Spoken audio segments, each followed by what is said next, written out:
Hello YouTube, it's Shadow. Welcome back to the channel. Season 2 is here, and I've got a gameplay for you on Stash House. This is the new map they added to Season 2. They added 2 new multiplayer maps right at launch.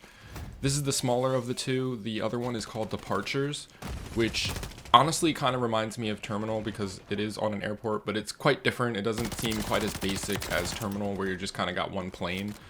There's multiple planes outside, but you don't really get to be inside of them. At the end of this video, I will include a little clip of the map Departures there, so I can show you guys a little bit of it. Overall, both of them are pretty fun. Stash House is quite small. It's chaotic, but it's fun at the end of the day. It's almost like one half of Nuke House, or Nuketown, Nuke House. Like I say Nuke House because it really is just one house that you're on. And you know, you have the yard, the fire pit, and the pool, but overall you're just inside one house. And there's this really crazy room in the middle of the map that I'm not sure if I get gameplay of, but it's the laundry room, and you're literally just cornered off, and there's just one window that you can look outside of. But in the gameplay, I'm actually using the new weapons. The first weapon I was using was the BP-50, the assault rifle that was added this season. I did get it Interstellar in this video, and you saw that I already had Borealis coming in here. I started off with zombies yesterday when the update went live. It's the best way to level up your guns, and obviously I want to get the Borealis camo so that I can look at the camo while I'm grinding for Interstellar. But I switched to the Ram 9, which is the weapon I'm using currently, and this weapon is pretty much meta right now. It's probably the best submachine gun in the game, and it absolutely shreds. And I get about 80 kills in this game, mostly because of that Ram 9 there. It has a fast fire rate. You can put a decent sized clip on there. You can see it's got range. Fantastic weapon. The BP-50 is pretty good too. It's got great damage. The handling isn't the best, but you can put attachments on that can help make it handle better. But the damage is really good. The recoil control is pretty solid as well. I'm not sure if the BP-50 is necessarily meta right now, but the Ram 9 feels like it is meta. As you'll see in this gameplay, the spawns on this map at Stash House are kind of crazy. I catch a bunch of people spawning in on the enemy right as they spawn in, and they're not too happy. But the other map, Departures, like I said, it's much larger, but it looks absolutely incredible. And this one does as well. I really like the atmosphere that Sledgehammer Games was able to kind of create with these new maps. Even the maps that I don't like that they added last season, like Greece, I wasn't a big fan of. Rio was okay, but again, atmospherically and the way they looked and the color palettes, they get thumbs up from me. As far as playing them, hit or miss, but looking at them, it's absolutely incredible. The Departures map is large, but I wouldn't want to play TDM on it, but I really don't want to play Team Deathmatch in this game in general anyways. It's just a large camp fest. We all know that. And as mentioned, I started off with zombies. The zombies update was absolutely pathetic. They didn't add anything new other than the new weapons as far as I could see. They may have changed the locations of some of the contracts and things like that, but overall not enough of a refresh for me to want to continue to play or put a ton of hours into it at this point.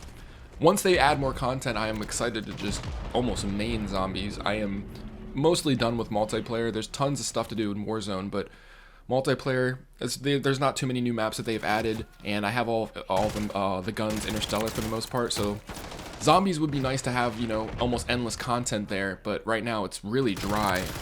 Nothing new that they added, and very disappointed with the zombies update. But I did want to mention that exfils are the best way to get zombies, as well as special zombies, pretty much bar none, and that's been the case for a minute now, and it was the case initially when the game launched.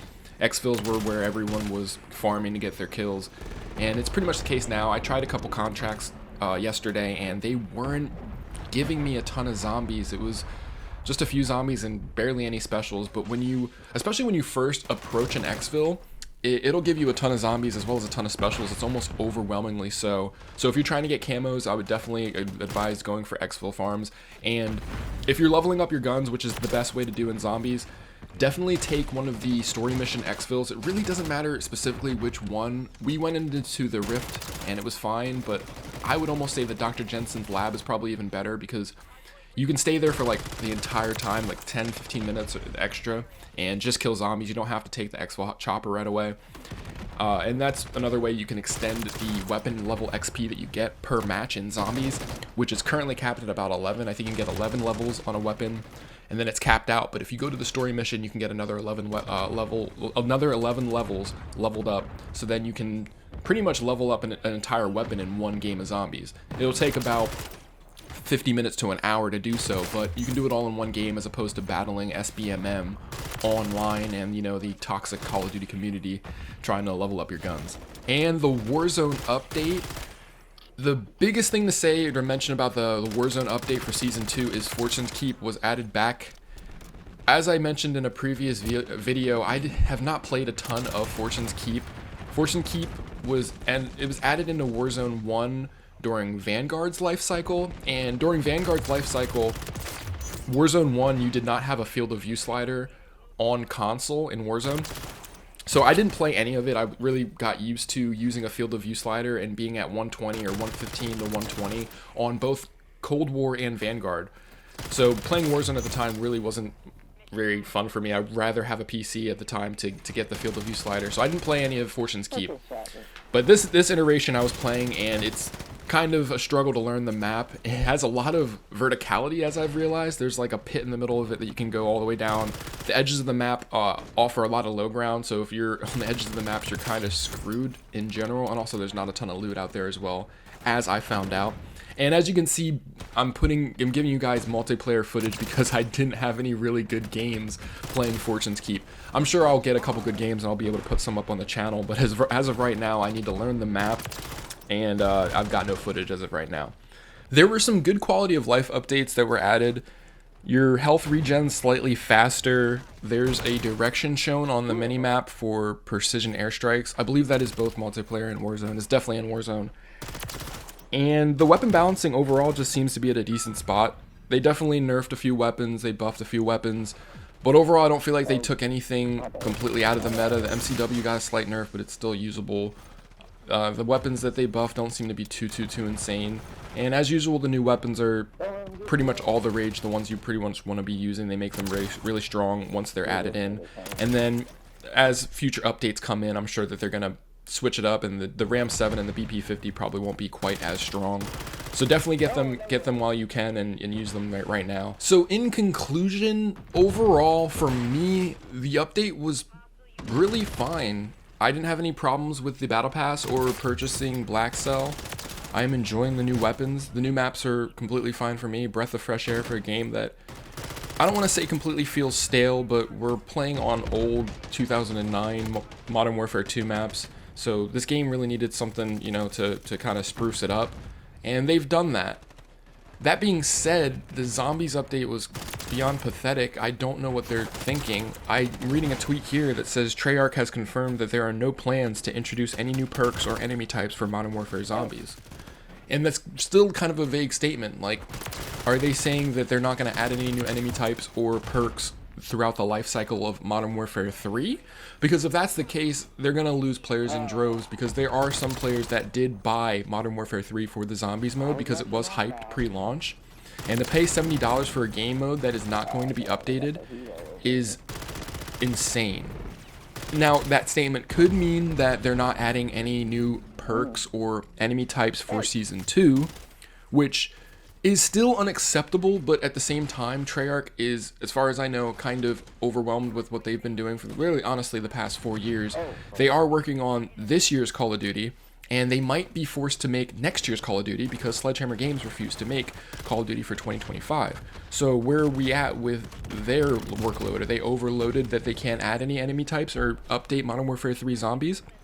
Could Modern Warfare 3 Zombies be passed on to another studio so they can add more content to the mode that desperately needs content? I'm not seeing the support from the studio, so they're gonna have to figure that out. They're gonna have to add some content, I think, especially for Season 3. The game needs new enemies, it needs new ammo types, it needs some sort of extra progression, like kind of like Cold War Zombies, where you could upgrade your perks to up to, I think, 4 or 5 times, and it added additional benefits to those perks if you were able to level them up. They could do that in this mode. That would make it more replayable, make you want to go back and play longer, put more hours into the game. And even though my overall review of Season 2 and the update in general is positive and it went smooth for me, that is definitely not the case across the board for the Call of Duty community.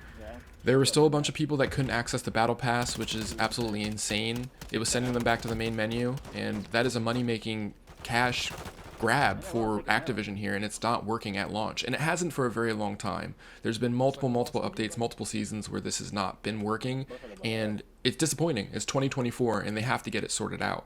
But that is the end of the video. If you enjoyed, please like, comment, and subscribe. There is a little clip of the new map departures, but I'm out. Peace.